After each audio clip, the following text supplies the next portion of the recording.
हाँ जी, आपके सवाल और हमारे जवाब सुनिए।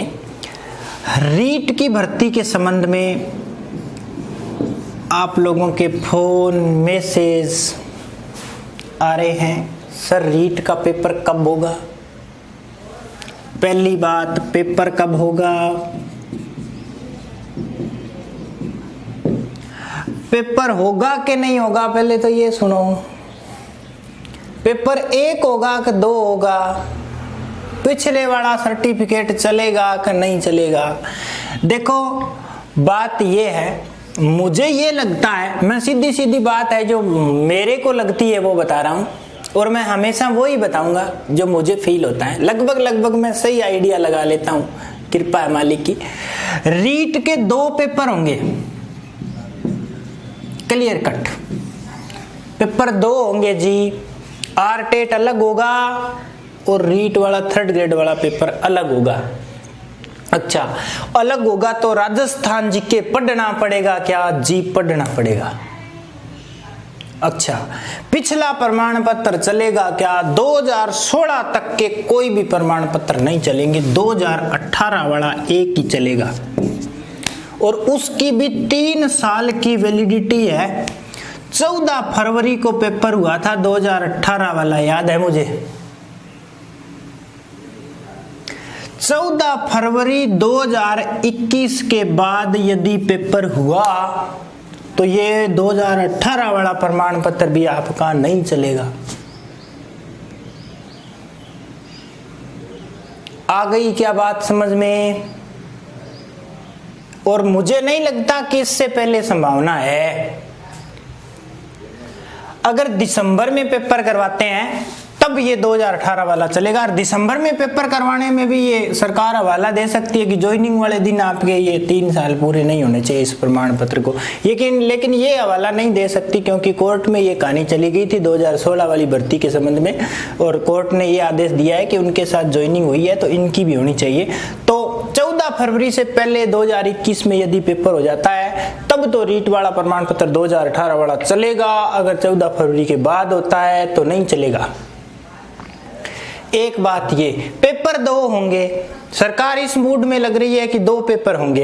एक पहले आरटेट होगा, उसके बाद में 3rd ग्रेड होगा। अब जिसका आरटेट पास है वो तैयारी करें कि नहीं करें जी? तैयारी करो, क्योंकि 2018 वाले प्रमाण पत्र का कोई भरोसा नहीं है चलेगा कि नहीं चलेगा।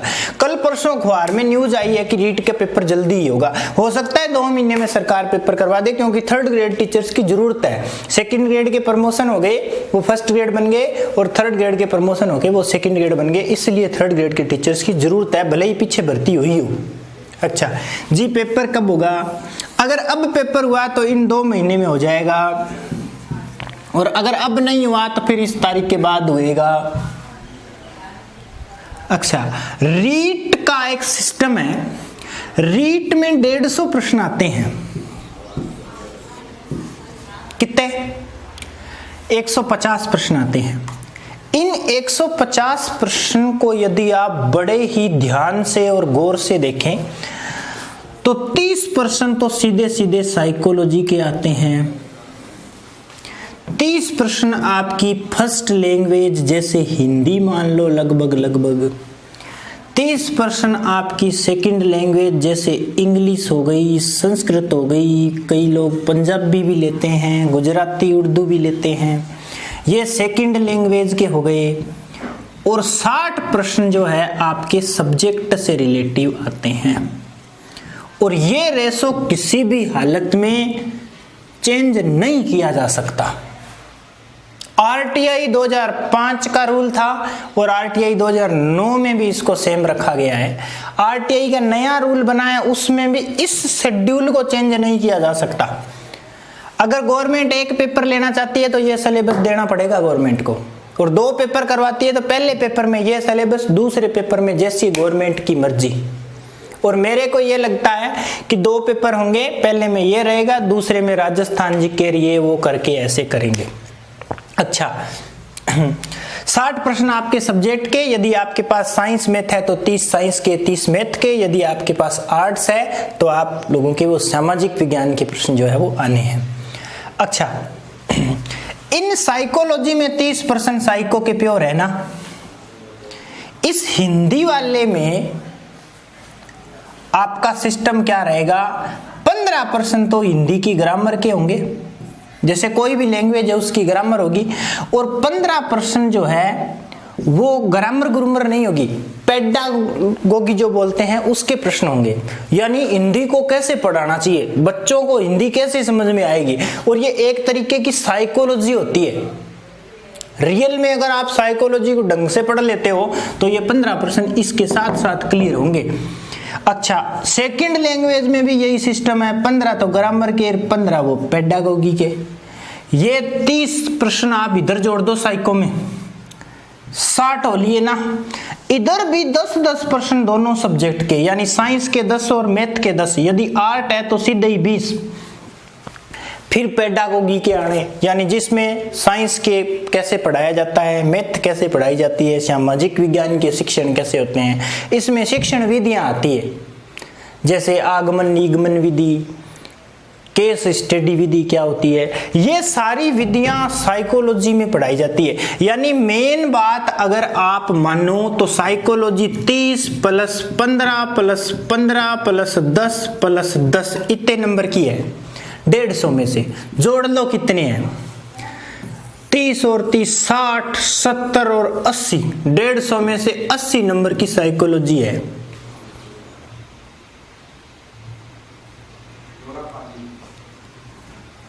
अस्सी नंबर की सिर्फ क्या है, साइकोलॉजी है। और ये 80 नंबर की साइकोलॉजी है ना, जो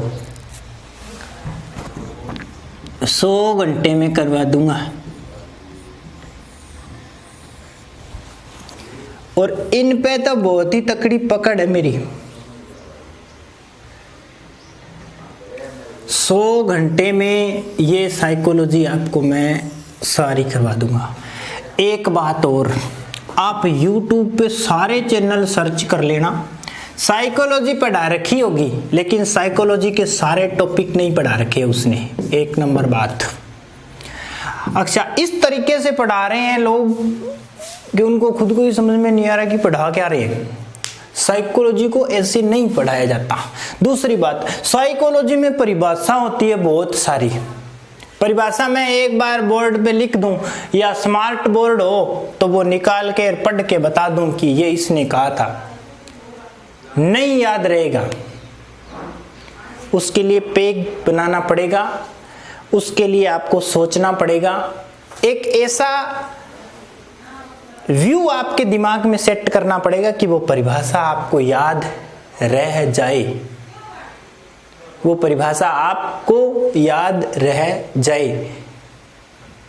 ठीक है, तो जैसे मेरा पहला वीडियो आएगा वो शायद मैं शुरू से नहीं करूंगा, क्योंकि साइकोलॉजी के 1-1, 2-2, 4-4 वीडियो सब ने डाल रखे हैं सब्सक्राइबर के चक्कर में।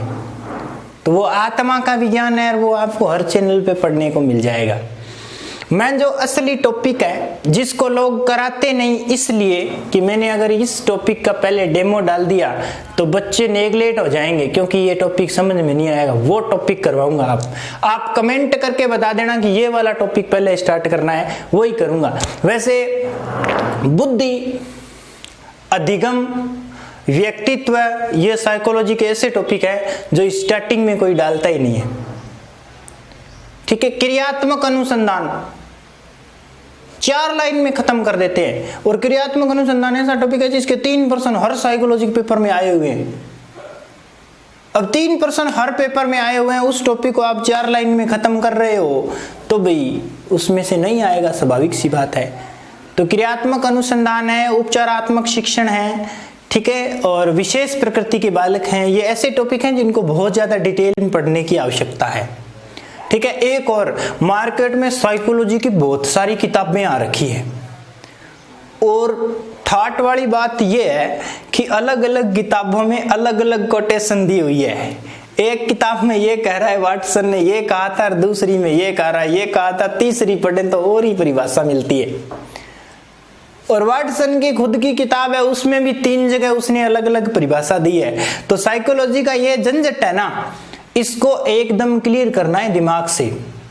कि कौन सी परिभाषा आपको एग्जाम के पॉइंट ऑफ व्यू से याद रखनी है, और परिभाषा को रटना नहीं है, सिर्फ पहचानना सीखना है। क्योंकि एग्जाम में वो कोटेशन दे करके फिर पूछता है कि ये कौन से मनोवैज्ञानिक की है, मेन बात ये है।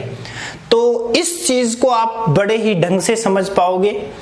इस चैनल से जुड़ जाएं, और ये जो 100 क्लासें हैं, अभी 31 तारीख को बीएसटीसी का एग्जाम है। बीएसटीसी के एग्जाम तक मैं आपको ये साइकोलॉजी की क्लास नहीं दे पाऊंगा।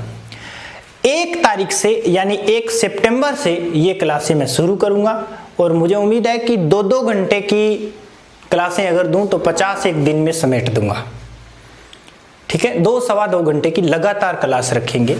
और अगर आप लाइव पढ़ने के इच्छुक हैं तो बताना, हम लाइव पढ़ने के इच्छुक हैं, नहीं तो मैं रिकॉर्डेड वीडियो ही अपलोड करूंगा सीधे। मेरे पास रिकॉर्डेड वीडियो तो पड़े हैं साइकोलॉजी के, अधिकांश टॉपिक्स के रिकॉर्डेड वीडियो पड़े हैं 2-2 घंटे के, वो अपलोड करने वाला हूं मैं। और अगर आप लाइव पढ़ने के इच्छुक हैं तो फिर बात करेंगे लाइव वालों से, फिर लाइव चलाएंगे उसको। ठीक है जी, थैंक यू।